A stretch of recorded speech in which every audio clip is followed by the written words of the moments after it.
सदगुरु के श्री चरणों में वंदना।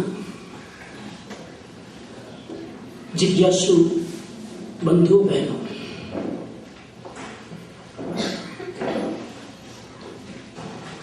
तो मनोज जी ने इतना सारा बता दिया है मेरे बारे में कि आज मेरी कसौटी है और आज इतनी सारी संख्या में आप लोग उपस्थित हैं और आज चौथा प्रवचन है। मैं सोचता था कि मैं आज आता तो अच्छा रहता, बाकी 5 दिन संख्या तो ठीक रहती, लेकिन 3 दिन तो हो चुके, तो अब बाकी रहा आज का अंतिम दिन, कल का लास्ट दिन। मैं सोच रहा था कि आज मैं आता तो ये एक वीक का प्रोग्राम अच्छा जाता, अच्छा गया, ज्यादा अच्छा जाता, फिर भी कोई बात नहीं। आज भगवान महावीर स्वामी की जन्म जयंती, महावीर जन्म कल्याणक का आयोजन में भाग लेने के लिए हम सब उपस्थित हैं। मेरा सबसे पहला प्रश्न इन सभा में सबसे निवेदन है कि हम लोग महावीर जन्म जयंती क्यों मनाते हैं? Why we are celebrating Mahavir जन्म कल्याणक? What is the purpose behind that? हम क्यों उसका इतना सारा बड़ा आयोजन करके, इतनी सारी संख्या में एकत्रित होकर, इतने सालों के बाद, 2600 साल के बाद भी आज हम महावीर जन्म कल्याणक का इतने उत्साह के साथ आयोजन करते हैं? उसके पीछे कारण क्या है? क्या महावीर हमारे तीर्थंकर थे इसलिए हम महावीर जयंती मनाते हैं? क्या महावीर स्वामी हमारे आराध्य है, श्रद्धेय है, इसलिए हम महावीर जयंती मनाते हैं? क्या महावीर स्वामी हमारे अतीत की परंपरा के एक उज्जवल नक्षत्र हुए हैं, इसीलिए हम महावीर जयंती मनाते हैं? महावीर जयंती हम क्यों मनाते हैं? शायद इतने लोग आज एकत्रित हो गए हैं, लेकिन किसी ने सोचा नहीं होगा कि महावीर जयंती का सेलिब्रेशन क्यों कर रहे हैं। अगर केवल अतीत की परंपरा है तब तो फिर महावीर जयंती मनाने का कोई ज्यादा अर्थ मेरी दृष्टि में नहीं है, क्योंकि परंपरा है तो है, इसमें हमें फायदा क्या? महावीर जयंती 2600 वर्ष से निरंतर मनाई जा रही है और उस निरंतरता के हम भी एक हिस्सेदार हैं।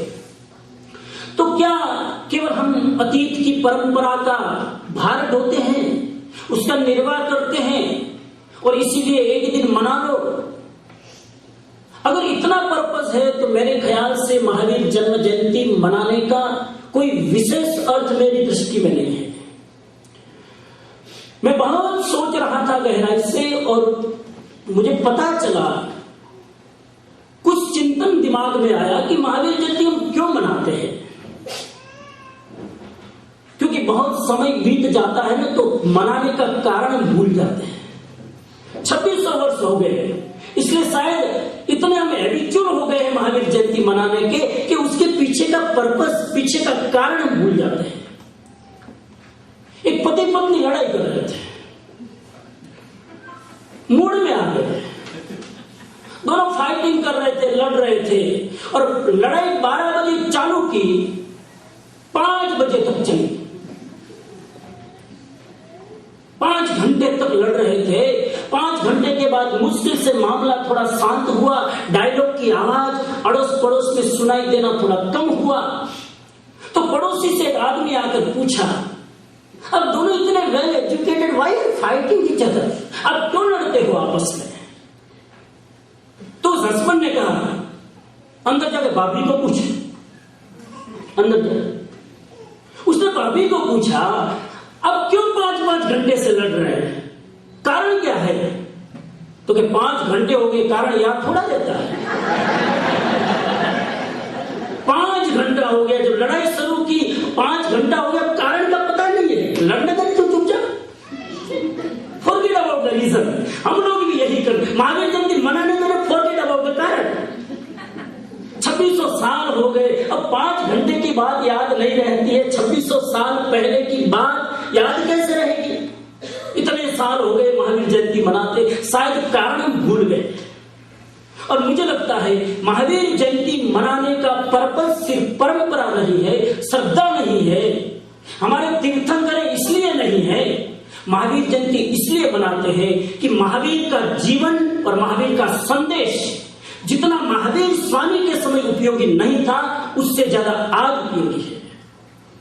महावीर के समय में अहिंसा की इतनी जरूरत नहीं थी जितनी आज है, खासकर बुश को ज्यादा।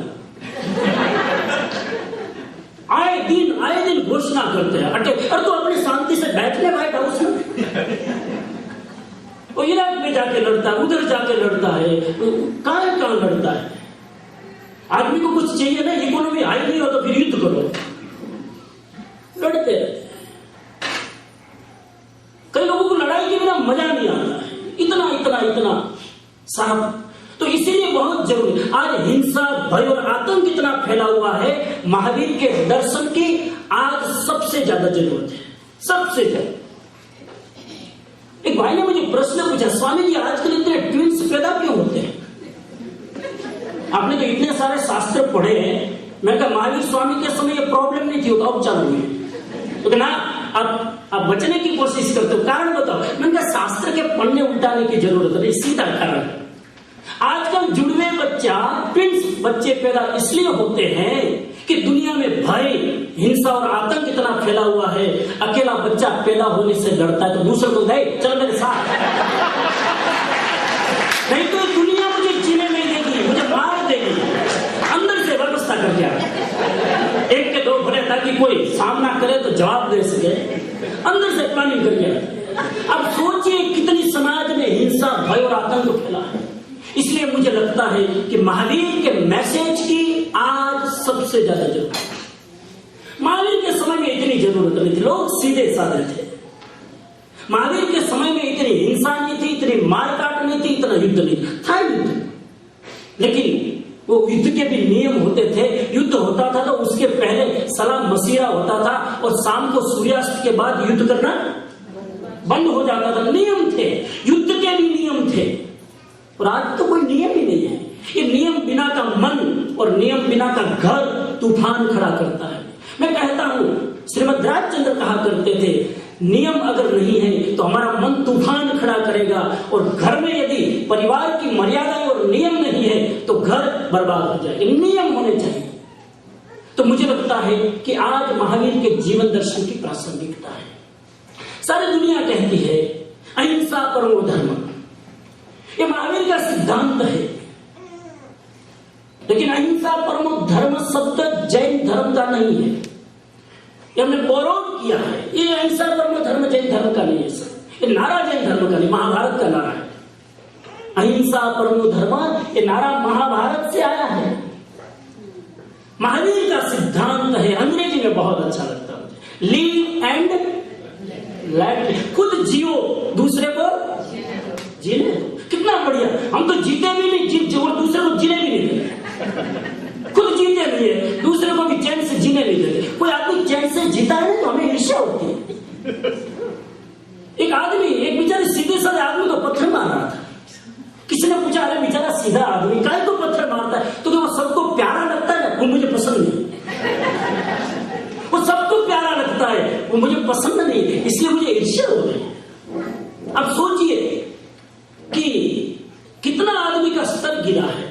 तो महावीर ने दुनिया को मैसेज दिया, खुद शांति से जियो और दूसरे को शांति से जीने दो। इसमें अहिंसा भी आ गई और इसमें पूरा यूनिवर्सल ट्रुथ आ गया।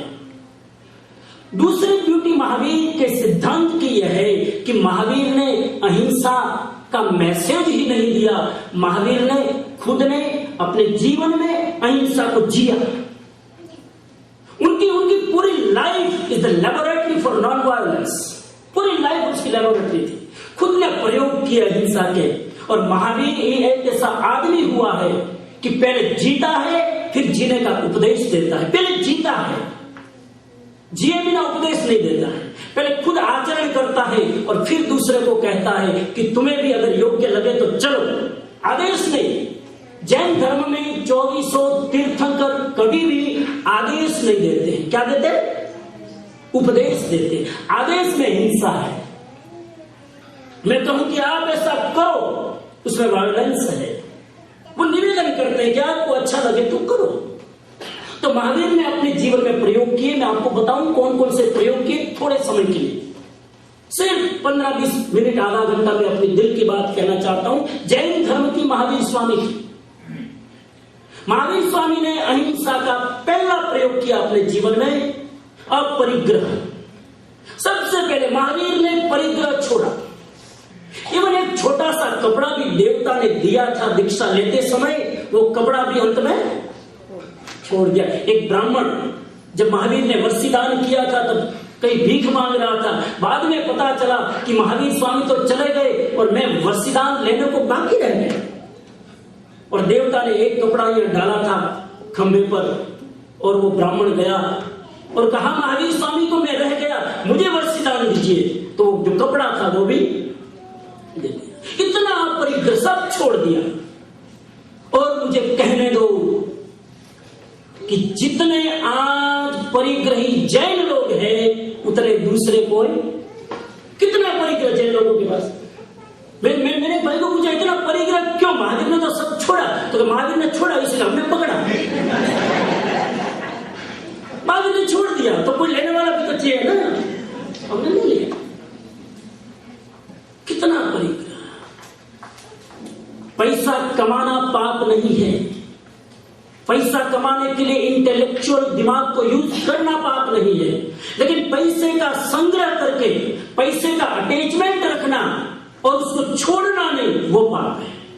छूटे नहीं तो पाप है। मैं अभी पिछले जगह लेक्चर दे रहा था कि आदमी समृद्ध कैसे होता है। तुम्हारे पास क्या है इससे तुम समृद्ध नहीं होते हो। तुम कितना छोड़ सकते हो उससे तुम समृद्ध होते हो।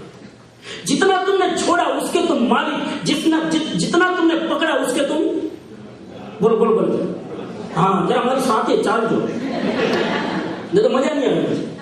जितने को हम पकड़ के रखते हैं उसके गुलाम हो जाते, और जितने छोड़ने की शक्ति रखते हैं उसके हम छोड़ते, तभी तो मालिक होते हैं। एक गुरु जा रहे थे और उसके साथ में कुछ उसके शिष्य थे और एक गाय जा रही थी। पुराने जमाने में गुरु ऐसे 1-2 घंटा बैठकर ऑफिशियली लेक्चर नहीं देते थे, वो हरते फिरते जब कोई ऐसा प्रसंग आ जाता तो अपने शिष्य को उपदेश दे देते थे। तो गुरु ने कहा देख एक गाय जा रही है और गाय के गले में रस्सी है, आदमी उसको पकड़ के दौड़ते हुए चला जा रहा है।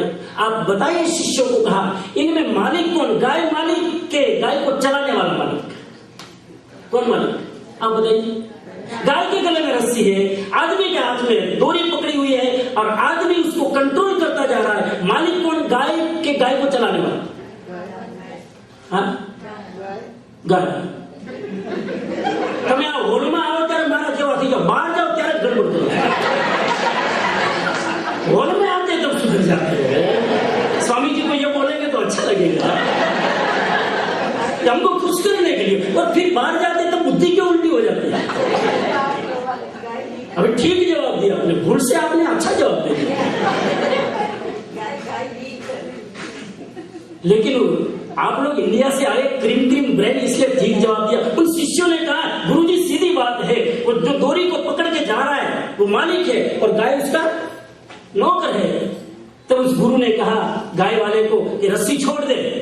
रस्सी छोड़ी। अब बताइए रस्सी छोड़ने के बाद गाय के पीछे आदमी भागा होगा कि आदमी के पीछे गाय भागी है? आदमी भागा पीछे, मेरी गाय मेरी गाय मेरी गाय। गुलाम कौन? गुलाम वो है हर नई मालिक की एक गुलामी है, याद रखना। हर मालिक की एक गुलामी है। हम जिसके मालिक बनने जाते हैं उसी के गुलाम। जितने लोग हमारे नीचे होते हैं ना, हम सबको उसका कंट्रोल करने के लिए उसकी गुलामी करनी पड़ती है। इसलिए महावीर ने सब छोड़ा।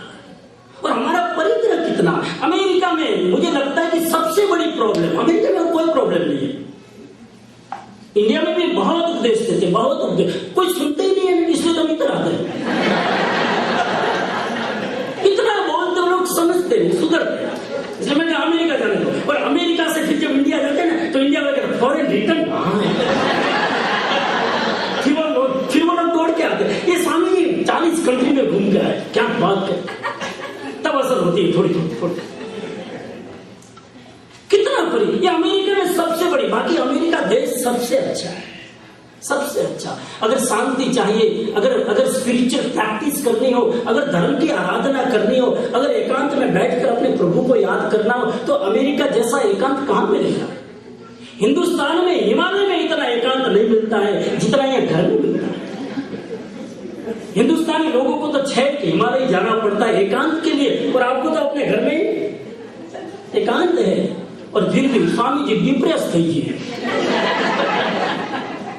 अब काय को डिप्रेस, भगवान का भजन करो, भगवान की बंदगी करने के अंदर से रुझान नहीं है, इसलिए डिप्रेस हो जाते। कितना परिक्रम इकट्ठा करते चले जाते। हम नीचे से चले जूते, चलो यहां से चलते, मुझे 10 मिनट बात करने दो। हमारे जूते कितने हैं, जूतों की जोड़ी कितनी? 2-4 एग्जाम्पल दे देता हूं। मैं एक जगह लेक्चर दे रहा था, नाम नहीं बोलूंगा सिटी का, आप लोग फोन कर देते हो, मैं बहुत बड़ा सावधान होकर बोल रहा हूँ। ये हमारे विनय भाई इतनी कैसेट रिकॉर्ड करके सब जगह भेजते हैं, तो कोई कोई पकड़ लेते हैं, हमारे गांव की आप क्रिटिसाइज क्यों कर रहे हैं? इसलिए मैं संभल के बोलता हूँ, वो क्रिटिसाइज नहीं, आपको मुझे संदेश देना है। तो एक गांव में मैं गया था, लेक्चर दे रहा था, तो एक भाई ने नया मकान खरीदा, बहुत नया मकान, ये मेरी जिंदगी का अनुभव बता रहा हूँ, छोटी सी जिंदगी। नया मकान खरीदा तो कहा कि स्वामी जी मकान का हमने उद्घाटन कर लिया, जाप कर लिया, अब आप इधर इस गांव में हो ही तो एक प्रवचन दे दो ना। जैसे हमारे लिए प्रवचन दे रहा तो कोई खास बात नहीं। कई लोग सोचते स्वामी जी आपको क्या फर्क पड़ता है, तो प्रवचन दे दो ना, आपको क्या फर्क पड़ता है? वो जो चित्रकार थे ना, क्या नाम था अभी जो बहुत नाम चला चित्रकार का, अभी लेटेस्ट चित्रकार जिसका नाम है आज, ना उसके बाद हाँ Picasso. Very good, thank you sir, thank you कहना पड़ेगा, नहीं तो मत मुश्किल। वो पिकासो, किसी ने बोला पिकासो का कि आपको इतने चित्र बनाकर सिर्फ लीटे करते हो और इतने बिकते हैं, तो क्या आपको लीटे दिखते, उसके पीछे कितनी रातें हमने जगी हो तुमको नहीं दिखता है? वो लीटे करने के पीछे मैंने कितनी रातें गुजारी है, वो तुम्हें दिखाई नहीं देता है। कोई जन्मजात प्रतिभा नहीं होती, आदमी सीख के नहीं आता है। कोई आदमी जन्म से महान नहीं होता है, महानता तो अर्जित करनी पड़ती है। एक आदमी को पूछा तुम्हारे गांव में कोई बड़ा आदमी पैदा हुआ है, तो ना हमारे गांव में तो बच्चे ही पैदा होते हैं। बड़ा आदमी पैदा हुआ, बड़ा आदमी तो बनता है, पैदा थोड़ा होता है। तो मुझे कहा स्वामी जी आप जरा लेक्चर दो, तो मैं कहा जरूर आऊंगा, लेकिन अभी शॉर्ट नोटिस में कितने लोग आएंगे? तो ये आपको क्या चिंता है, जितने आए आपका तो काम है प्रवचन देना, हम कोशिश करेंगे, विल ट्राई आवर बेस्ट। अब ये अमेरिका में कोई सीधा जवाब देते ही नहीं, will try, I don't know, सीधा जवाब। अमेरिका की खास खासियत, nobody want to give proper answer. मुझे लगता है मैं इंग्लिश थोड़ी सीख रहा हूं, तो मैं भी ट्राई करता हूं आपके बीच में बोलने की। तो मैं उधर न्यू जर्सी में था, मैरीलैंड में उधर, तो मैंने पूछा न्यू जर्सी में कि यहां से न्यूयॉर्क जाना हो तो कितना टाइम लगेगा, तो इट्स डिपेंड्स। अब क्या समझना इसका मतलब, ये बोल के छोड़ दिया, इट डिपेंड्स। सीधा जवाब कभी कोई अमेरिका का आदमी देता है, इट डिपेंड्स। मैं कहा डिपेंड्स का मतलब क्या, तो क्या आप कब निकलोगे उस पर डिपेंड करेगा। आप सुबह 6:30 बजे 7 बजे निकलोगे ना, 4 घंटा लगेगा, अब 5 घंटा लगेगा, ट्रैफिक में जाम, लाख नौकार मित्र गिन के निकलो, तुम्हारा नौकार मित्र फेल होगा, फंस जाओगे ट्रैफिक में। और 12-1 बजे निकलोगे तो 1.5-2 घंटे में तो नहीं होगा। शाम को 5 बजे निकलोगे तो 5 घंटा लगेगा, ट्रैफिक जाम। हमको भी कई लोग पूछते स्वामी जी इतनी माला फेरते, इतना करते, इतनी तपस्या, मोक्ष कब होगा? मैं इट डिपेंड्स। अब तो सीख गए, सीधा जवाब देना ही नहीं।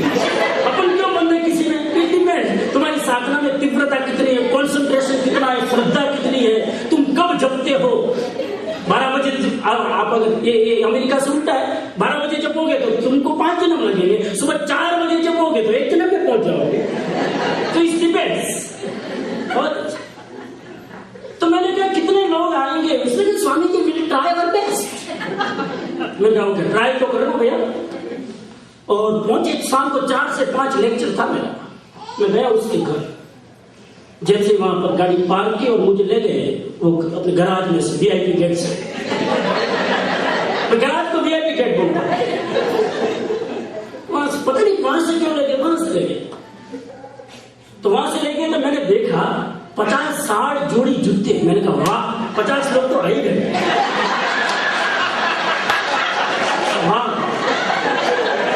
मैंने कहा धन्यवाद बाबू, तूने इतने फोन बोल नहीं आया, देर में मत रहो। ये घर के 3 मेंबर के जूते, अभी कोई बात तो नहीं आया है। अभी घर वाले हम और आप पहले आए हो। अभी मुझे ऊपर एक रूम दे दिया और बाहर से बंद करके चले गए। अमेरिका में क्यों पता नहीं, रूम बंद करके वो चले गए। अरे मैं कहा हमने क्या गुनाह किया। इंडिया में जाके सुना लोग कमरा बंद करके चले जाते। इतनी प्राइवेसी है, पता नहीं हमारे लिए भी प्राइवेसी है। अरे मैंने कहा लिविंग रूम में बैठ लेते, पता नहीं क्या कर। आदमी का आचरण कितना हो गया है। हमारे लिविंग रूम का बिहेवियर अलग और बेडरूम का बिहेवियर। मैं तो नहीं बोलता हूं, किसी लेखक ने बोला है कि आदमी का व्यवहार कैसा हो गया है। आदमी लिविंग रूम में बसे, आदमी लिविंग रूम में हंसे, बेडरूम में बसे। लिविंग रूम में कोई आएगा हंसेंगे, आइए आइए, પછી બેડરૂમ માં કેમ બોલાવે તો ઇન્વાઇટ કેમ કરવાના? लिविंग रूम में हंसेंगे, बेडरूम में तो महावीर ने कहा, मैंने कहा इतने जोड़ी जूते तो स्वामी जी क्या करें? ठंडी के अलग, गर्मी के अलग, वॉकिंग के अलग, ऑफिस के अलग, घर में घूमने के अलग, बाहर घूमने के अलग, इंडिया जाने के अलग। 7-8 तो मैंने गिना दिया, बाकी पूछ लेना उनको। फिर गेम खेलने के अलग, स्केटिंग करने के अलग, वो सब जाओ। इतना परिग्रह। उसी गांव में एक भाई रोज लेक्चर में लेट आते थे, रोज लेट। मैंने पता नहीं ये पॉलिटिशियन है कि क्या है। पॉलिटिशियन आदमी लेट आता है हिंदुस्तान में, जान बूझ के 2-2 घंटा लेट। कितना ये अपनी प्रजा का समय बर्बाद करते। तो एकदम लेट आता रोज लेक्चर में। मेरा लेक्चर चालू होता है, एकदम पीक ऊपर आता है लेक्चर, तो अंदर घुस मेरे से रहा नहीं गया, क्या करे। अब गुस्सा तो कर नहीं सकते क्योंकि गुस्से पर लेक्चर देते हैं।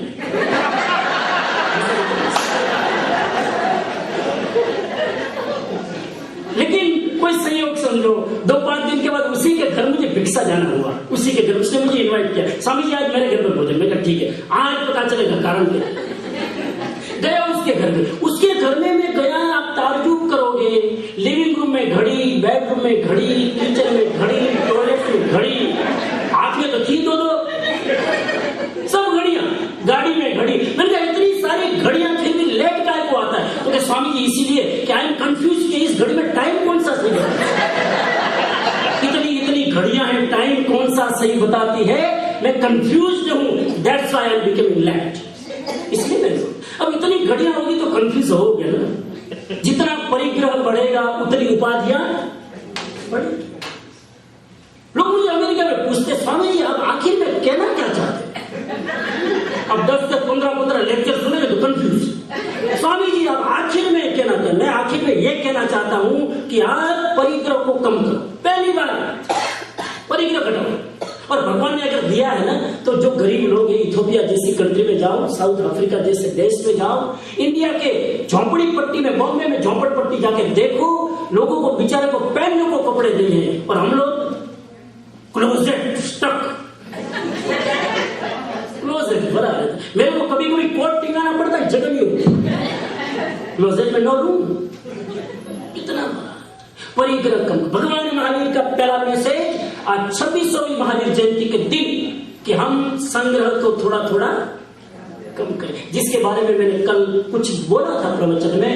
काफी लोगों को पॉजिटिव रिस्पॉन्स आज आया, सब खाना खा रहे थे। स्वामी जी मैं मेरी बीवी को बोलता था कि ज्वेलरी कम करो, वो नहीं करती थी, लेकिन आपने जब सुना है, मेरी बीवी ने मुझे भाषण दिया, ग्रैमर बिल्कुल नहीं होनी थी। अभी आ गए भाई बोला तो डॉक्टर भाई, डॉक्टर बहुत है इसलिए मुझे रिस्क नहीं है। एक आध डॉक्टर होता तो थोड़ा घबरा। ये कितने सारे डॉक्टर प्रवचन, मैं तो रोज ये हमारे चंचला में रोज रिपोर्ट देते मुझे रात को कर जाके, कितने डॉक्टर। और हिंदुस्तान में एक डॉक्टर आ जाए, हमारे स्वामी जी के लेक्चर में डॉक्टर बैठे थे, तो डॉक्टर मार्क्स न दे, नहीं बैठ सकते क्या? लेकिन यहाँ मैंने देखे इतने इंटेलेक्चुअल अच्छे और नामी डॉक्टर इतनी नम्रता से सुनते हैं, इतनी ग्रास्पिंग भाव से सुनते, मुझे बड़ी खुशी होती है, बड़ी प्रसन्नता होती है, इतनी नम्रता। और मैं तो मानता हूं कि आदमी जितना नम्र होता है उतना ही महान बनता है। नम्रता आदमी को महान बनाती है। डिग्रियां और पद आदमी को कभी महान नहीं बनाते। नम्रता, जितनी नम्रता ज्यादा आदमी उतना महान। तो पहली चीज परिग्रह कम करें। दूसरी चीज माली का दूसरा प्रयोग अहिंसा का, अहिंसा का प्रयोग बता रहा हूं। अपरिग्रह आएगा तभी अहिंसा आएगी। अहिंसा तो परिणाम है, अहिंसा के लिए कुछ नहीं करना है, अहिंसा इज द रिजल्ट। हिंसा की जड़ क्या है? पजेशन कम करो, हिंसा अपने आप खत्म हो जाएगी। ये सारी लड़ाइयां क्यों होती है, युद्ध क्यों होते हैं, हिंसा क्यों होती? जमीन के लिए, पैसों के लिए। ये सारा आतंकवाद क्यों है? लालच और लोभ के लिए। अगर वो आदमी का खत्म हो जाए, हिंसा जड़मूल से खत्म हो जाए। पहली चीज है परिग्रह घटाओ। दूसरी चीज मैं आपसे निवेदन करूं, महावीर का अहिंसा का दूसरा प्रयोग कि अनेकांतवाद क्या है? अनेकांतवाद का समझिए, दूसरे का विचार कभी भी गलत नहीं, उनकी दृष्टि में सही है, मेरी दृष्टि में गलत हो सकता है, वो मेरी दृष्टि है गलत करने की, उनकी दृष्टि में वो सही है। फॉर एग्जाम्पल मैं अभी बैठा हूं, वो पूछ लो, कंफर्म कर लो, मैं बैठा हूं इधर, मान लीजिए अभी अपन forget about what is reality, मान लीजिए इधर पूर्व दिशा है, इधर पश्चिम दिशा है, मान लीजिए ये ईस्ट ये वेस्ट, समझ लो एक एग्जाम्पल। मैं आपको पूछूं मैं कौन सी दिशा में बैठा हूं, बताइए।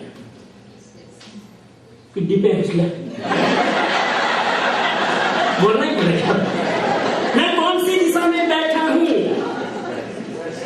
इतना लेक्चर नहीं सुनते तो आप एब्सोल्यूट आंसर देते। अगर इतने मैंने भूमिका नहीं बनाती तो मैं इधर ईस्ट है, ये वेस्ट है, मैं पूछता मैं किधर बैठा था, आप कहेंगे आप ईस्ट में बैठे हैं, ईस्ट में। बोलिए आप बताइए मैं किस दिशा में बैठा। आप अपने दिमाग की इंटेलिजेंट पावर का प्रयोग करो, चलो ताका करके। अब एक साथ दो, एक आदमी तो दो टुकड़े कर दिया आपने। अब मैं अकेला आदमी एक ही दिशा में बैठूंगा ना, एक आदमी की दो दिशा कैसे होगी? कोई समझेगा कि आप इसमें बैठे, कोई कहीं। हाँ, यही अनेकांतवाद है। ये बाहर जाके हॉल के बाहर प्रयोग करना, मैंने कहा ना, ये हॉल में जो हम सुनते हैं बाहर प्रयोग करना। मैं ईस्ट में भी बैठा हूं, मैं वेस्ट में भी बैठा हूं, अकॉर्डिंग टू द फेस मैं वेस्ट में बैठा हूं, अकॉर्डिंग टू द पीठ मैं कल किस अपेक्षा से मैं बैठा हूं। और विनय भाई को पूछूंगा मैं किधर, तो मैं गलत, नो ईस्ट नो वेस्ट, वो दूसरा डायलॉग मारेंगे। तो क्या आप इसको गलत सिद्ध करोगे? वो भी अपनी दृष्टि में सही है। इधर को मैं किसी को पूछूंगा तो उनकी दृष्टि बदल जाएगी। ये दृष्टि भेद है। इसलिए अनेकांत का मतलब है फ्रीडम ऑफ द थॉट्स, विचारों की स्वतंत्रता। तुम स्वतंत्र ढंग से विचारो, ये अनेकांतवाद है। किसी के विचार का अपमान मत करो, ये अहिंसा है। आइंस्टीन ने यही तो सिद्धांत दिया था, द थियरी ऑफ रिलेटिविटी। हर चीज रिलेटिव है। आइंस्टीन ने बहुत बड़ी खोज की कि समय भी रिलेटिव है। समय भी, अब यह समझ में नहीं आता है, व्यक्ति रिलेटिव है, सत्य रिलेटिव है, एक टाइम भी रिलेटिव कैसे है?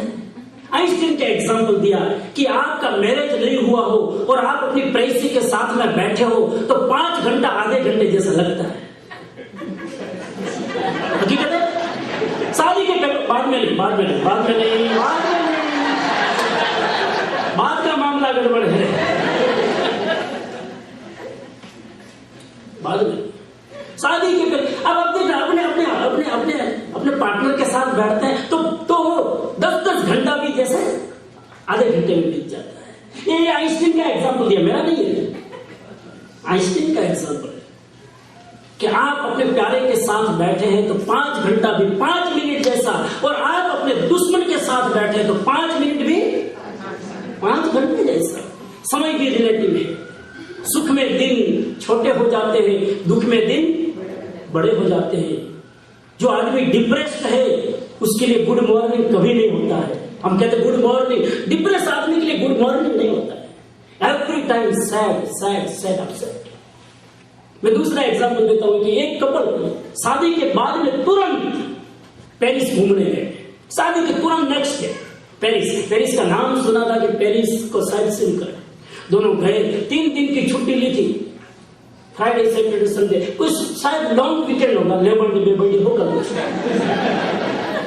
तो 3 दिन घूमने गए पेरिस में, और पेरिस का सौंदर्य देखा, पेरिस का टावर देखा, पेरिस की खुशबुएं देखी, पेरिस का हर चीज देखा। जो इंटरनेट पे डाउनलोड किया था वो तो इंटेलेक्चुअल था, प्रैक्टिकल देखा। दोनों को इतना बढ़िया लगा, प्रोग्राम एक्सटेंड कर दिया 3 जगह की, 3 दिन की जगह 5 दिन। वहां से उन्होंने ईमेल कर दी कि हम 2 दिन और छुट्टी मनाएंगे, क्योंकि बार बार आना थोड़ा होता है।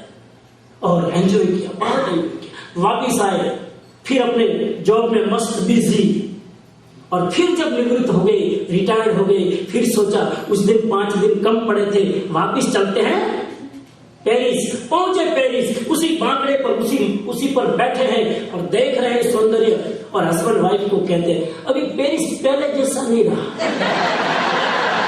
पेरिस बदल गया, पेरिस की रौनक अब फीकी लगी। अरे बाबा, पेरिस वही का वही है, तुम्हारी आंखें देखने वाली आंखें बदल गई। पेरिस तो वही है। अभी पास में एक यंग कपल बैठा हो, पेरिस की तारीफ कर रहे हैं, और तू कहता है पेरिस बदल गया। तुम्हारी आंखें बूढ़ी हो गई है, इसलिए बुढ़ापे में सौंदर्य का आनंद महसूस नहीं होता। वो एक उम्र होती है, उस उम्र में पता है। तो उम्र के आधार पर सत्य बदल जाता है। जवानी में जो सत्य है, बुढ़ापे में वही असत्य हो जाता है। तो ये अनेकांतवाद, किसी को गलत सिद्ध मत करो, एब्सोल्यूट आंसर मत दो, एब्सोल्यूट आंसर मत। एक सेठ ने वकील को पूछा, किसी प्रश्न का तू हाँ में ना में जवाब देगा? और वकील ने कहा यस। वकील की बुद्धि, सेठ होशियार, हाँ में ना में तीसरा शब्द नहीं बोला, बिल्कुल नहीं बोलूं, मेरे प्रश्न का जवाब दो, इधर हाँ इधर ना। प्रश्न पूछा सेठ ने वकील को, बताइए आपने अपनी पत्नी को पीटना बंद किया कि नहीं? हाँ में ना में बोलो। छोड़ो वकील को, आप क्या बोलते भाई साहब, बोलो आए ना। आप बोले तो भी फंसेंगे, ना बोले तो भी। अगर कहे कि हाँ पीटना बंद किया, इसका मतलब अभी तक पीटते थे, और कहें कि ना, इसका मतलब पिटाई चालू है। एब्सोल्यूट आंसर नहीं हो सकता है। We have to explain proper way. किसी चीज का एब्सोल्यूट आंसर नहीं हो सकता है। पूर्णिमा का चांद अच्छा कि दूज का चांद अच्छा? बोलो, पूर्णिमा का चांद अच्छा कि दूज का चांद? बोलो। ये पूरा अस्तित्व है मेरे भाई बहन, सुनो, लड़ो मत, मैं जवाब दे दूं। ये पूरा अस्तित्व विरोधी चीजों से बना है। पूरा अस्तित्व विरोधी चीज से, हर चीज विरोधी। देखिए पूरी सृष्टि में विरोध है, लेकिन विरोध में समन्वय खोजना, उसी का नाम अनेका। विरोध होते हुए विरोध में विरोध नहीं है, विरोधी व्यक्ति ही साथ में रह सकते। दिन है तो रात है, रात का मूल्य तभी है कि दिन है, और दिन का मूल्य तभी है कि अगर रात ही रात हो तो अब तो मुश्किल हो जाए, काम कैसे करेंगे? और दिन ही दिन हो तो काम ही काम, आराम कैसे करें? ये विरोध है। स्त्री और पुरुष विरोध है, सुख और दुख विरोध, हर जगह विरोध है। तो पूर्णिमा का चांद भी अच्छा है, दूज का चांद भी अच्छा है।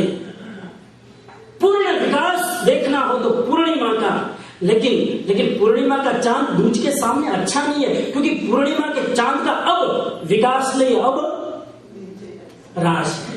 अब पूर्णिमा का चांद धीरे धीरे डिटोरिएट होता जाएगा, खलास होता जाएगा। और दूज का चांद का भविष्य की दृष्टि से दूज का चांद अच्छा, और पास्ट की दृष्टि से पूर्णिमा का। अपेक्षा लगाना, ये अनेकांतवाद को जैन लोग भी नहीं समझ पाए, बिल्कुल नहीं समझ पाए। एक भाई ने मुझे लंदन में कहा, स्वामी जी इस दुनिया में अनेकांत का सिद्धांत ही सही, बाकी सब गलत। मैंने कहा तुझे अनेकांत ने हत्या कर दी? अनेकांत तो कहता है सारी दुनिया सही, और तू कहता अनेकांत ही सही, बाकी सब। उन्होंने अंग्रेजी किताब लिखी, उस किताब का टाइटल लिखा मे बी इज्म। अनेकांत का अनुवाद क्या किया? May be ism. ये डाउट नहीं है, मे बी इज्म नहीं है। मे बी इज्म तो डाउट, ये भी सही, ये भी सही, शायद ये भी सही, शायद। इसमें शायद नहीं है, एब्सोल्युटली एक सही है, लेकिन एक अपेक्षा से एक सही है। वो अपेक्षा आगे लगाना, नहीं तो गड़बड़। लेकिन कितना संप्रदाय, हमारे जैन लोगों में कितने लोग लड़ते हैं। अमेरिका में आज से 5 साल पहले बहुत एकता थी, कहते थे कि अमेरिका में सब जैन एक है, सब महावीर के अनुयायी है। हिंदुस्तान में लोग डेरावासी अलग, स्थानकवासी अलग, तेरापंथी अलग, सब भेद। लेकिन अब जब से अमेरिका में ये टेम्पल बना शुरू हुआ, ये सब शुरू हुआ, और तभी से भेदभाव चल लोग हमको पूछते रहते हैं। मैं अभी इंडिया से आया, लंदन में मैंने एयरपोर्ट पे रुका, तो एक इंडियन भाई मुझे मिले, स्वामी जी आप कौन से ग्रुप के साथ हो? अभी लंदन में ग्रुप आ गया। मैंने विचार जरा विचार, अब ग्रुप ही साधु ग्रुप। बहुत विचारने के बाद मैंने बोला मजाक में, मैंने कहा मैं ओ ग्रुप का साधु। ब्लड में ओ ग्रुप होता है, ओ ग्रुप ऐसा है कि सभी ब्लड के ग्रुप में मिक्स हो जाए, सभी में मिक्स हो जाए। मैं ओ ग्रुप का साधु, ओ ग्रुप सभी में मिक्स हो जाता है। मेरा डायलॉग है मैं ओ ग्रुप का साधु, किसी संप्रदाय में नहीं। अब यहाँ अमेरिका में इंग्लिश में पूछते ग्रुप कौन सा, इंडिया में पूछते आप कौन से वासी, स्थानकवासी के दे रहा हूं, मैं वासी नहीं बता जाऊं, तो वासी बंद करो। आप कौन से वासी? मैं पुणे, बॉम्बे से पुणे जा रहा था, बीच में ट्रेन में मुझे मिल गए, आप कौन से वासी? मैं ताजा फ्रेश। धर्म आदमी को वासी पर सिखाता है क्या? हम ताजे रहे ना। ये संप्रदायवाद ने आदमी को सत्य से दूर किया है। संप्रदाय में कितना आदि हो गया, इनसे बचो। और महावीर का अनेकांतवाद जीवन में आएगा तो हम कभी लड़ेंगे नहीं। जो मेरा है वो सत्य नहीं, जो सत्य है वो मेरा। ये अनेकांत का मूल अर्थ है। दूसरा उन्होंने उपदेश दिया महावीर ने अहिंसा का, पहला अपरिग्रह, दूसरा अनेकांतवाद। तीसरा उन्होंने दिया सिद्धांत अहिंसा का प्रैक्टिकल जिंदगी में अप्लाई करने का। उस तीसरे सिद्धांत का नाम है शाकाहार, वेजिटेरियनिज्म। महावीर ने कहा मनुष्य का भोजन, शाकाहारी भोजन मानवीय भोजन है। So focus on vegetarian food. अहिंसा का तीसरा प्रयोग। उस जमाने में तो पशुओं को बलि चढ़ाई जाती थी। उस जमाने में महावीर ने घोषणा की कि पशुओं की बलि में अहिंसा और धर्म नहीं हो सकता है। पहली क्रांति की महावीर ने, और लोगों को शाकाहार का उपदेश दिया। अब सीखिए अमेरिकन लोगों से, वो शाकाहारी नहीं है, वो वेजिटेरियन नहीं है, वो वीगन है। वेजिटेरियन और वीगन में फर्क है। वेजिटेरियन लोग खाने में वेजिटेरियन खाएंगे, लेकिन घर में चमड़े का सोफा रखेंगे, गाड़ी में सोफा रखेंगे चमड़े का। लेकिन जो लोग वीगन है वो चमड़े की आइटम भी घर में नहीं लाएंगे। मैंने जब शिकागो में कई साल पर्यूषण में लेक्चर दिया, यंगस्टर के सामने बच्चों ने छाती ठोक कर संकल्प कर लिया कि आज से मंदिर में आएंगे बेल्ट नहीं पहनेंगे, चमड़े का बेल्ट प्रयोग नहीं करेंगे, चमड़े के लेदर के, चमड़े के शूज प्रयोग नहीं करेंगे। छोड़ दिए भाई, यंगस्टर लोग जल्दी सुधर जाते हैं। ये पुराने लोगों को सुधारना 60 साल 70 साल हो गए, संस्कार जाएंगे कैसे? लेकिन फिर भी मैं बहुत पॉजिटिव भाव से बोलता हूं। अब जिस भाव से सुनते मुझे लगता है कि 50 साल के बाद में आदमी सुधर सकता है चाहे तो। और यहाँ लोग इतने आते हैं, इसीलिए तो आते हैं। इसलिए मैं आपसे निवेदन करता हूं, अब इन अमेरिकन लोगों से सीखो। हमारे पास तो कितनी खाने की आइटम है वेजिटेरियन, कितनी डिश। एक बहन ने मुझे सिंसियरली बताया, स्वामी जी एक अमेरिकन भाई को मैंने चैलेंज दिया, मेरे घर पे खाना था 3 महीने तक मैं कोई भी वेजिटेरियन डिश रिपीट नहीं करूंगी। 3 महीने तक कोई भी डिश रिपीट। अमेरिकन लोगों को पता नहीं है कि आप लोग क्या खाते हो, तो इस पर थोड़ा चिंतन करना। मैं किसी को जबरदस्ती बारात उपदेश नहीं देता हूं। आप सोचना कितने अमेरिकन लोग, और अमेरिकन लोग जो विगन हुए हैं केवल हेल्थ के कारण नहीं, हेल्थ के कारण नहीं, रेफरेंस फॉर लाइफ के कारण, जीवों के प्रति उनके मन में एक करुणा है कि जीव हिंसा नहीं होनी चाहिए, पशुओं की हिंसा नहीं होनी चाहिए, इसलिए उन्होंने दूध छोड़ दिया। और हम लोग दूध नहीं पिए तो विटामिन के लिए के मस कोई जानवर, अब अगर बहुत ज्यादा हो जाएगा आप बचा पाओगे ना? एक तो खाना खाए फिर मेरा खाना, ये फिर डबल पचेगा नहीं। कोई जानवर सिर्फ अपनी माँ का दूध के सिवाय किसी दूसरे की माँ का दूध नहीं पीते। कोई जानवर पीते दूसरे की माँ का दूध? एक आदमी ऐसा है जिंदगी भर वो गाय का दूध हमारे लिए नहीं है, गाय का दूध अपने, बोलो अपने, जानते तो सब, पंडित हुआ सब जानते, मैं जो बोलता हूँ सब जानते, लेकिन उस पर विचार करना चाहिए, विचार करना। और अमेरिका में तो कैल्शियम के लिए कितने ऑप्शन है। टोफू खाओ, tofu is the purely vegan. हाँ, ऐसी बहुत सारी चीजें, जाने का समय कम है। एक बाप अपने बेटे को लेके आया, स्वामी जी ये ब्राह्मण, चुस्त ब्राह्मण, ब्राह्मण का लड़का, लेकिन मीट खाता है, जरा आप उपदेश। मैंने कहा कितने साल का? तो 18, 18। मैंने कहा टू लेट। 18 साल के बच्चे को सुधारना किसी के बस की बात? बच्चे को संस्कार देना हो तो बिफोर 13, बिफोर, छाती ठोक के बोलता हूँ, 13 साल के पहले पहले जो बच्चे को संस्कार देना हो दे दो। 13 साल के बाद सारे स्कूल टाइट, मैच्योर हो जाते जल्दी बच्चे, फिर सुनेंगे नहीं तुम्हारे।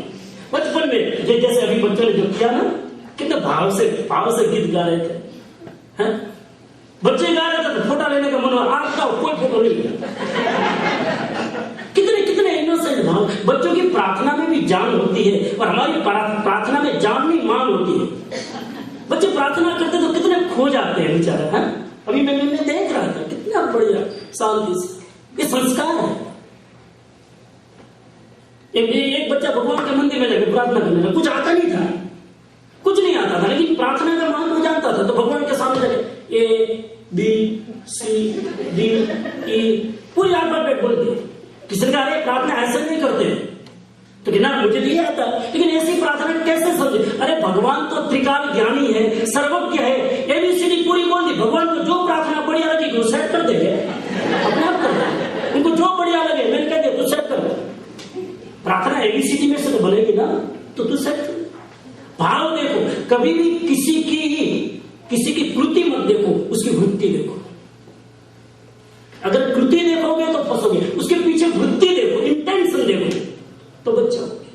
तो उसने कहा कि, मैंने कहा फिर भी मैं ट्राई करता हूं। 18 साल का बच्चा आया मेरे पास, इतना मोटा शरीर।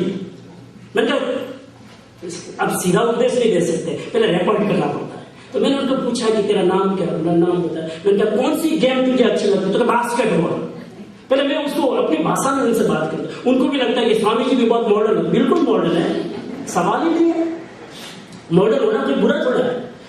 तो मैंने बहुत इंटरेस्ट लिया उसकी लाइफ में। फिर मैंने पूछा कि तेरा शरीर इतना बढ़ रहा है, हेल्थ कॉन्शियस? मैंने स्वामी जी बहुत वॉकिंग करता हूँ लेकिन वजन बढ़ता नहीं। तो मैंने कहा तेरा खान पान तो शुद्ध होगा? तो ना स्वामी जी मैं बीफ खाता हूँ, मांस खाता हूँ। अब यहाँ के बच्चे बेचारे इनोसेंट होते हैं, साफ साफ बोल देते हैं। मैंने कहा क्यों खाता है? मैंने पूछा सर वाह, तो स्वामी जी ताकत मिलती है, थोड़ी शक्ति मिलती है इसलिए। तो मैंने कहा तू जिस गाय का मांस खाता है वो गाय क्या खाती है? तो कि गाय तो घास खाती है। तो मैंने कहा सीधा घास खा ले, इतना उल्टा क्यों बोलता है? पहले गाय खाए फिर उसमें से तू खाए, तो डायरेक्ट अप्रोच करना।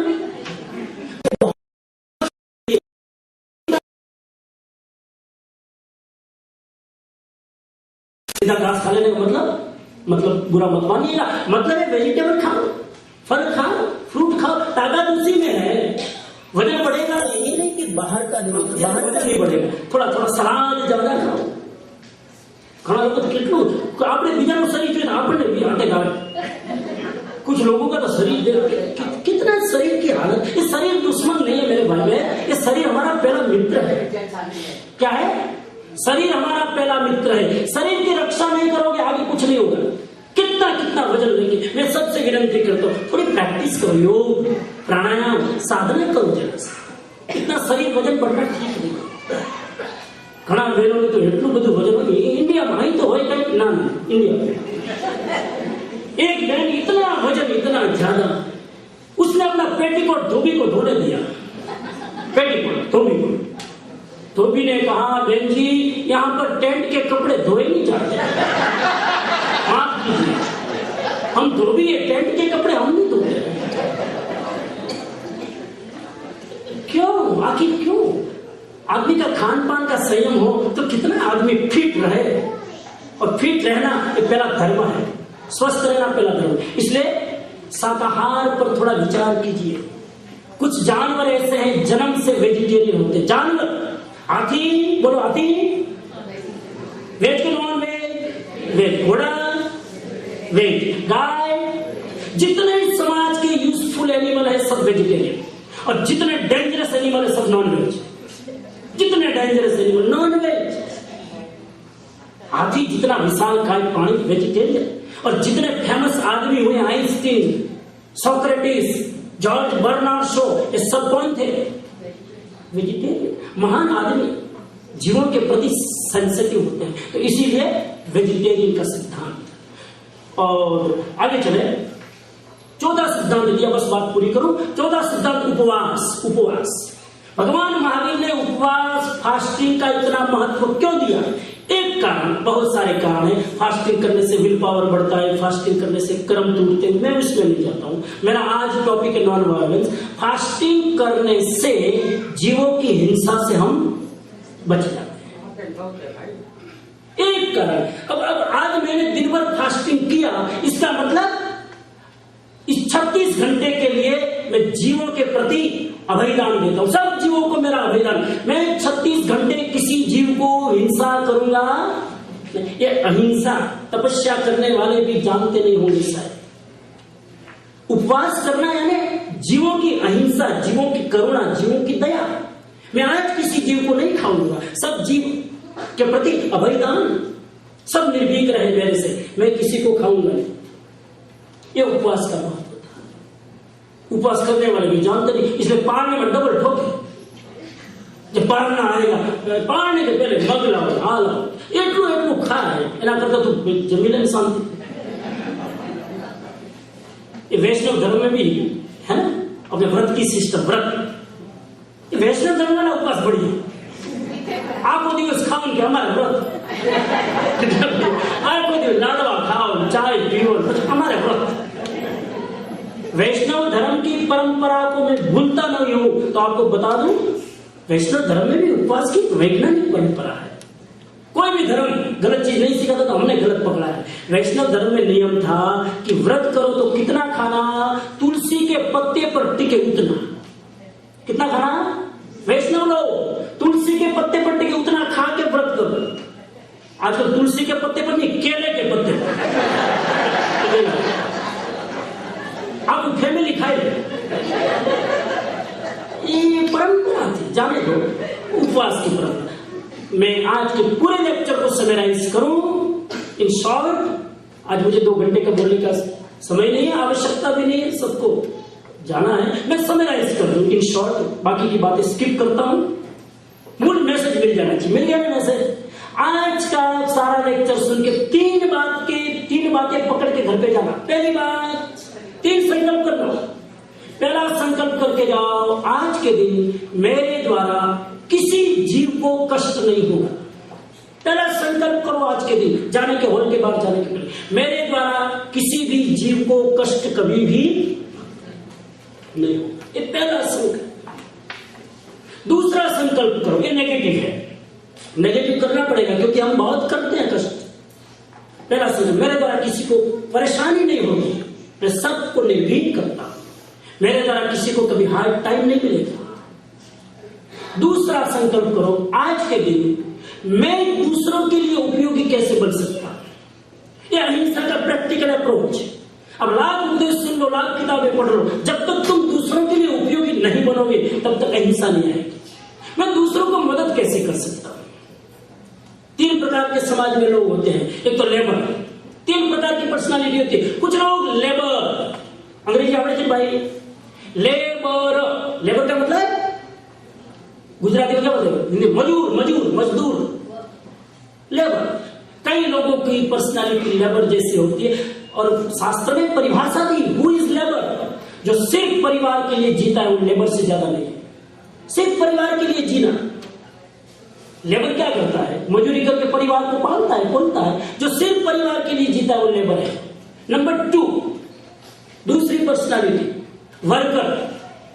वर्कर लेबर से थोड़ा ऊंचा। वर्कर सिर्फ फैमिली के लिए नहीं जीता है, सोसाइटी के लिए जीता है वो वर्कर। हमारे 3 में हमारी पोजीशन क्या है देखना। एक वर्कर, एक लेबर और तीसरा सेवक, जो अपने समाज के लिए नहीं दुनिया के प्राणी मात्र के लिए जीता है। वर्कर तो अपने समाज के लिए जिएगा, जैन होगा तो जैन के लिए, हिंदू होगा तो हिंदू के लिए, मुस्लिम होगा तो मुस्लिम के लिए। लेकिन जो सेवक है वो यूनिवर्सल प्राणी मात्र, एका मानुष जाया, समग्र मानव जाति एक है। ये महावीर का सिद्धांत, समग्र मानव जाति, कोई भेद नहीं। भेद हमने खड़े किए। ये 3 सिद्धांत हम यहां से लेके जाए तो हमारी फैमिली में शांति आ सकती है, हमारे समाज में शांति आ सकती है, हमारे राष्ट्र में शांति आ सकती है। फिर इतनी सारी शिकायतें करने की आवश्यकता नहीं होती। आज के दिन हम संकल्प करें 3 संकल्प। पहला संकल्प, मैं किसी को कष्ट नहीं दूंगा। दूसरा संकल्प, मैं दूसरों को उपयोगी बनूंगा। और तीसरा संकल्प करें, मेरे भीतर जो वीकनेस है, कमजोरियां हैं, उसको मैं सुधारने का ईमानदार प्रयत्न करूंगा। अपने भीतर जो वीकनेस है, I want to change them, मैं उसे सुधारने का प्रयास करूंगा। ये 3 संकल्प करके खड़े हो जाओ तो मैं मानूंगा कि आज हम सब एकत्रित हुए इतने भाव से और महावीर जयंती मनाने के लिए, वो हमारा महावीर जयंती मनाना सार्थक होगा। बस बात को विराम दूं। एक भाई मेरे पास है, स्वामी जी, मैं क्या बोलो जी, क्योंकि मेरी पत्नी से मेरा पटता नहीं है, कोई उपाय बताओ। मैं मन में सोचता किसका पड़ता, तो बाकी रह गया किसका पड़ता। ये सारे समाज में सब ये तो होते हैं, सीधा फॉर ग्रांटेड। मैं क्यों नहीं पड़ता? तो कि बस पता नहीं क्या कारण है। शादी हुई, कुंडली भी दिखाई थी, ग्रह भी दिखाए, सब कुछ अंग्रेजी भी झोंके, लेकिन जब हमारी दोनों की मेंटल फ्रीक्वेंसी मिलती नहीं। बस अंग्रेजी बोल रहे, हमारी मेंटल मतलब नहीं मिलेगी। उसकी माँ, उसका बाप अलग, तेरा बाप, कैसे मिलेगी मेंटल फ्रीक्वेंसी? तो ना स्वामी जी आपके पास आया तो मैं कोई भी ऐसे प्रॉब्लम लेकर आता तो मैं 2 प्रश्न पूछता हूँ। तुझे भूख लगती है? पहला प्रश्न। हाँ स्वामी जी, परोठा खाए तो अच्छा, भूख बराबर लगती है। मैंने कहा तो कोई रिस्क की बात नहीं, तो कोई खतरनाक लाइलाज बीमारी नहीं है। जिसको भूख लगती हो प्रॉब्लम के बाद, इसका मतलब इलाज हो सकता है। दूसरा प्रश्न मैंने पूछता हूं मैं हमेशा, तुम्हें नींद आती है? बहुत अच्छी नींद आती है, बिना गोली खाए कंपोज की सो जाता। मैंने तब ठीक है। फिर मैंने पूछा, ये बहुत यंग लग रहा था, 25-27 साल का लड़का, शादी अभी नहीं हुई। मैंने पूछा तू करता क्या है, व्हाट आर यू डूइंग? उसने जवाब दिया, स्वामी जी मैं पीएचडी करता हूं। क्या करता हूं? पीएचडी। मैंने कहा कौन से सब्जेक्ट पर? तो इंटरनेशनल रिलेशनशिप पर। मैंने कहा अपनी बीवी पर कर ले पीएचडी। इंटरनेशनल छोड़, पहले नेशनल है छोड़, फैमिली पीएचडी कर ले। घर में तो पढ़ती नहीं, लाइब्रेरी में जाकर इंटरनेशनल रिलेशन कैसे मेंटेन किए जाए भाषण देता है। सारी दुनिया में जाके अच्छे संबंध बनाना आसान है, अपने घर में अपने नजदीक का व्यक्ति है उसके साथ अच्छे रिलेशन बनाना सबसे कठिन है। और उसके साथ जो रिलेशन बना ले, एक पत्नी कहे कि मेरे हस्बैंड बहुत अच्छे, तो माना जाए कि वास्तव में हस्बैंड अच्छे। नजदीक वाला आदमी अगर ओपिनियन दे ना कि उसका स्वभाव कैसा है तो वो प्रामाणिक बात है, दूर वाला तो कहेगा। अब मैं आपके सामने कभी गुस्सा थोड़ा करूंगा, करूंगा क्या? सवाल ही नहीं है। और आप कहते स्वामी जी नो स्वभाव कटलो शांति क्षण जो खबर पड़े स्वामी जी को छेड़ो। ये जब तक आप मेरी वाहवाह करोगे, मेरे को हाथ जोड़ोगे, मेरे को प्रणाम करोगे, मेरी हर मन की अनुकूल बात करोगे तो हमको गुस्सा कैसे आएगा? और स्वामी जी का स्वभाव बहुत शांत नहीं है, वो तो प्रतिकूल परिस्थिति आती तब पता चलता है, उस समय कसौटी होती है। इसलिए आज महावीर जयंती के इतने पवित्र दिन और मुझे तो बहुत प्रसन्नता होती है कि 2600 वर्ष के पहले हुए महापुरुष को आज की तारीख में भी हम इतने उत्साह से जन्म जयंती मनाने एकत्रित हुए हैं। यही प्रमाण है कि वो व्यक्ति कितने महान थे। हमारे परिवार का कोई नजदीक का व्यक्ति होता है तो भी इतने सालों के बाद कोई जन्मदिन थोड़े मनाते हैं। अपनी पीढ़ियों में एक दो व्यक्ति मर गए तो कितने साल याद करेंगे। 2600 वर्ष के पहले हुए व्यक्ति को आज हम याद करते हैं। इसका मतलब है कि उस महापुरुष में उस शक्ति थी। उस शक्ति को आज हम नमन करें, प्रणाम करें और जो भी उन्होंने अहिंसा के प्रैक्टिकल अप्रोच दिए हैं हम अपने जीवन में प्रयोग करें तो मैं मानता हूं कि हमारा जीवन सार्थक होगा। और आज हमारे ये आप लोगों ने जो आयोजन किया है, हमारी चंचला बहन, विनय भाई, उनका परिवार तो है ही, उसके साथ साथ ये आगे लोग बैठे पूरी कमेटी वाले लोग, एक टीम वर्क से काम होता है। ये तो कोई लोग आगे आ जाते हैं लेकिन पूरा टीम वर्क है। आप सब लोगों ने जो उत्साह से इसका आयोजन किया है, मैं बहुत आज के कार्यक्रम की अनुमोदना करता हूँ, प्रशंसा करता हूँ। और इस तरह से आप महावीर के बताए हुए अहिंसा के मार्ग पर, अनेकांत के मार्ग पर, अपरिग्रह के मार्ग पर सतत चलते रहे। निश्चित आप समस्या से मुक्त समाधान का जीवन जी सकेंगे। इसी आशा और विश्वास के साथ ओम शांति शांति शांति।